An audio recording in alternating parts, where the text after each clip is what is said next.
And hello, and welcome to another day of working on inverse. Inverse means working in reverse, and also it can mean finding the missing parts. Normally, when we work with arithmetic, we can have two parts, say 2 add on 2 makes 4. But sometimes when we're using inverse, we have one of the parts missing. So then we would face the problem of having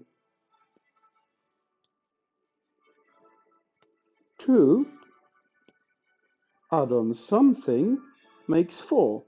Therefore, I would have to start at the end and work in reverse, knowing that 4 take away 2 makes 2.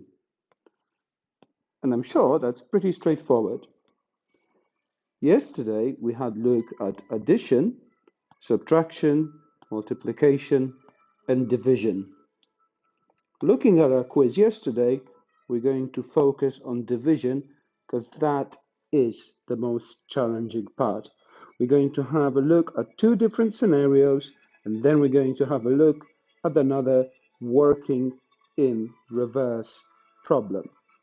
So let's go.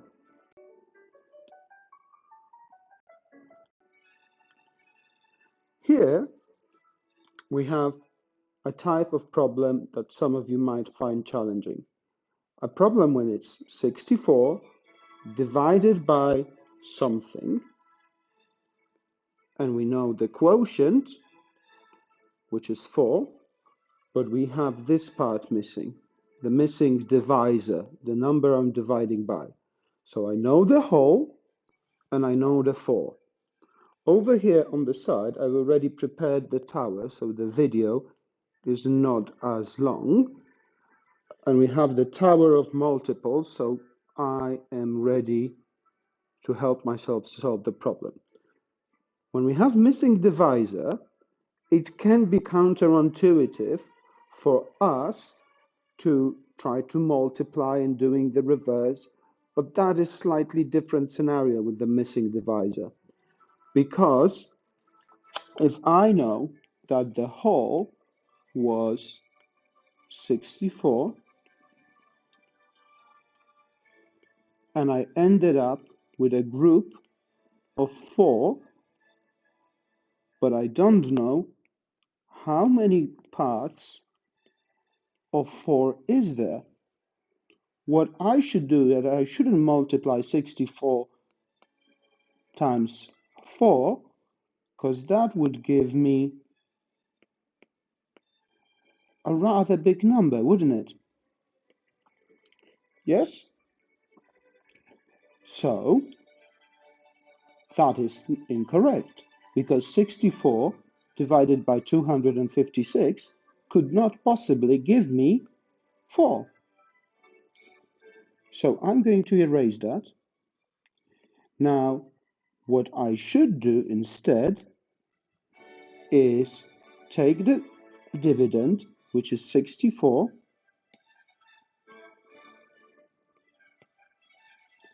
and put it under the bus stop and divide by the quotient.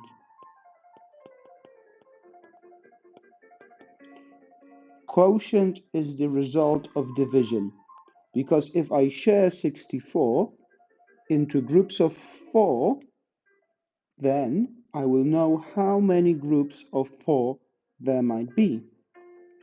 So let's go. Quick long division. How many groups of 4 can I make out of 6? I can fit one group of 4 into 6. 1 times 4 gives me 4. That leaves me with the remainder of 2.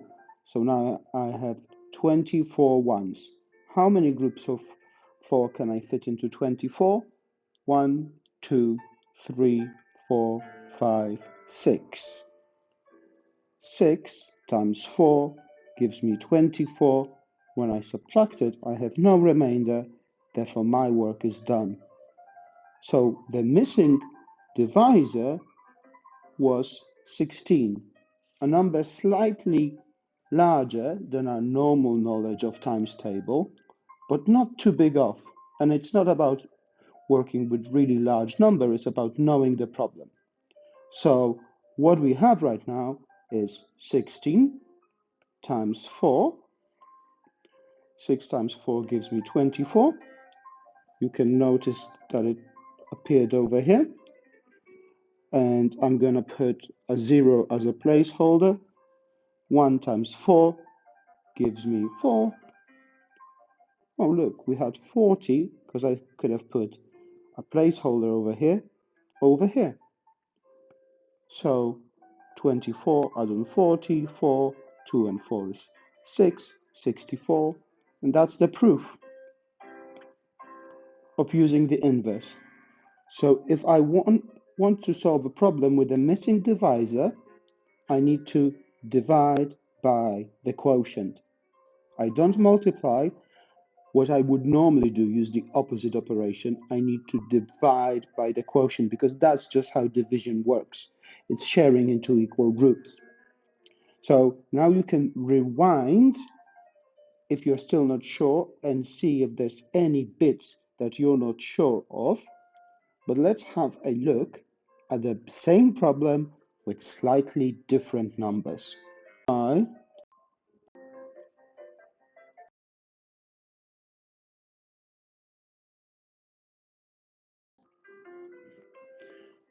And here we have another problem with a missing divisor. So now the problem reads as follows. 168 divided into some number of groups leaves me with 7 in each group. Or 168 divided into groups of something leaves me with 7 groups. Those are two different ways of thinking about a division problem. Now, obviously, the dividend, the number we are sharing, is slightly larger, and 7 is historically slightly unfriendly times table. There might be some people who really enjoy working with it, but because 7 is a prime number, it is not as easy to remember as some other times table might be. So immediately I'm going to build a tower. So I already started doing that beforehand. So that's 7, 14, 21, 28, 35, 42, 49, 56, 63, 70, and 77. Now, once again, because I know that the total, the whole, was 168, and let's represent it as 7 groups, 1, 2, 3, 4, 5, 6, and 7. So now we have 7 groups, and we don't know how many there is in 7 groups. I like representing division in that way a little bit more than finding the amount of groups.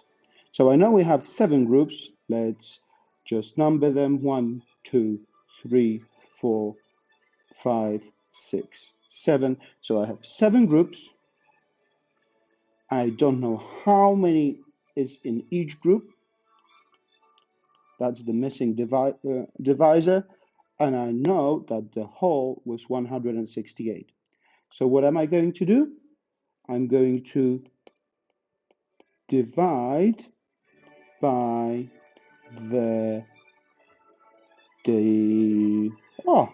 I wanted to say dividend. Divide by the quotient.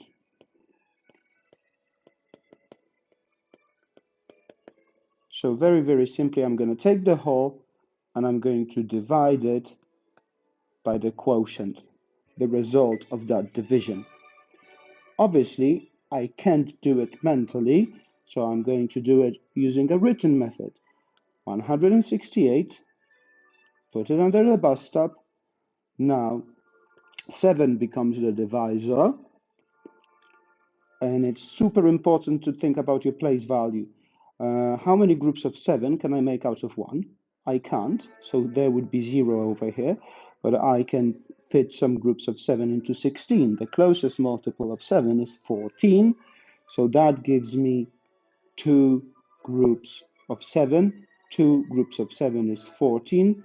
Let's check what's the remainder. 6 take away 4 gives me 2. 1 take away 1 gives me nothing. 8 is dropped down, so now I'm looking at 28. How many groups of 7 goes into 28? 1, 2, 3, 4. And now my result is 4.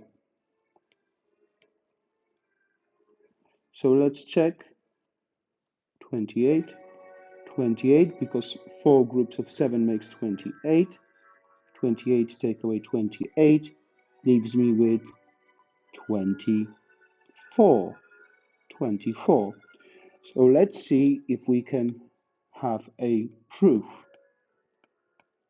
Proof means that I'm checking by using the inverse, because if I'm saying that 168 divided by 24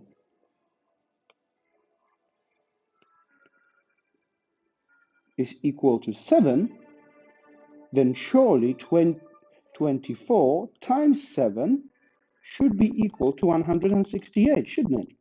So let's check that.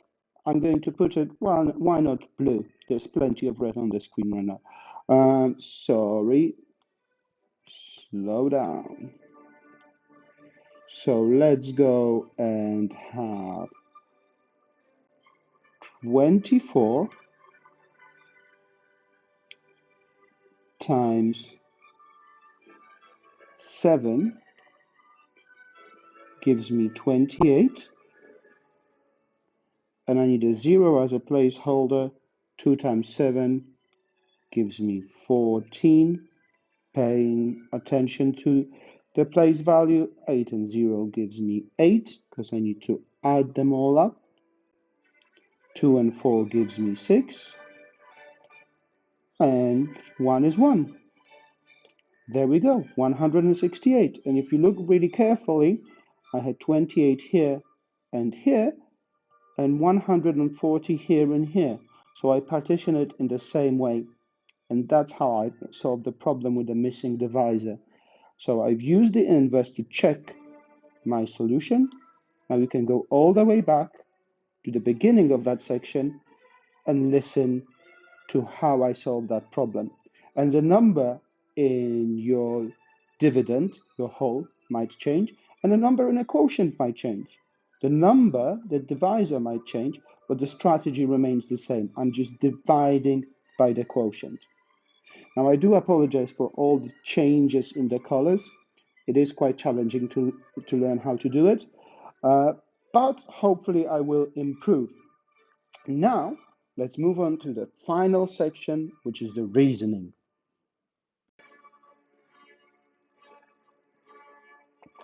So a reasoning problem, multi-step thinking backwards problem. Here we have Fuzzy Bumpkin, and he says, I'm thinking of a number. First, I multiplied it by 8. After that, I added 5. Finally, I ended up with 45. What number did I start with? And we will have to start with the result of all the operation he did, and we have to work backwards to find the beginning. So once again, we are looking for a missing value, and what happened in this problem, first we multiplied it by 8, sorry. Then we added on 5, and that is equal to 45 altogether. Now what we're going to do is we're going to work backwards. So we're going to start with 45, and we're going to do the opposite. In the last step, we've added 5, so we need to do opposite with the same value. We need to remove 5. So 45 divided, take away 5 equals 40. So now we're just left with unknown number times 8. And now we know that in this step it's 40 because we subtracted 5. So now we're going to have 40, and we have to do opposite of multiplication to find what that number was before it was multiplied by 8. So now we have to do, instead of times 8, we divided by 8. And if we're really, really good and familiar with our times table, which is fantastic, we should be. If not, maybe we should visit times table rockstars. So, but also, you should always try to build a tower. It's always helpful, particularly with division, because sometimes wondering, oh, which number times 8 gives you 40? And we might have that idea, we might not. It's sometimes good to check, particularly with the biggest number. There's always a good idea to build a tower. So what are we going to do is 1 times 8 is 8, 2 times 8 is 16, 3 times 8 is 24, 4 times 8 is 32, 5 times 8 is 40, 6 times 8 is 48, 8 times 7 is 56, 8 times 8 is 64, 9 times 8 is 72, 8 times 10 is 80, and 11 times 8 is 88. You see here I tried to write 88 already, I raced ahead. So the way the tower works, I would count 8 groups, I would count in groups of 8 until I reach the dividend. So 1, 2, 3, 4, 5. You see here's 40. That's 1, 2, 3, 4, 5. That's 5 groups of 8. And because it's nice and easy number to divide, I know that my final number is 8. And if I followed Fuzzy Bumpkin steps, 5 times 8 add on 5 will be equal to 45. Because 5 times 8 gives me 40, add on 5, that's 45. So here I have the proof. Now I hope that was helpful. If there's anything at all, let me know, and stay safe and have a fantastic day. See you later.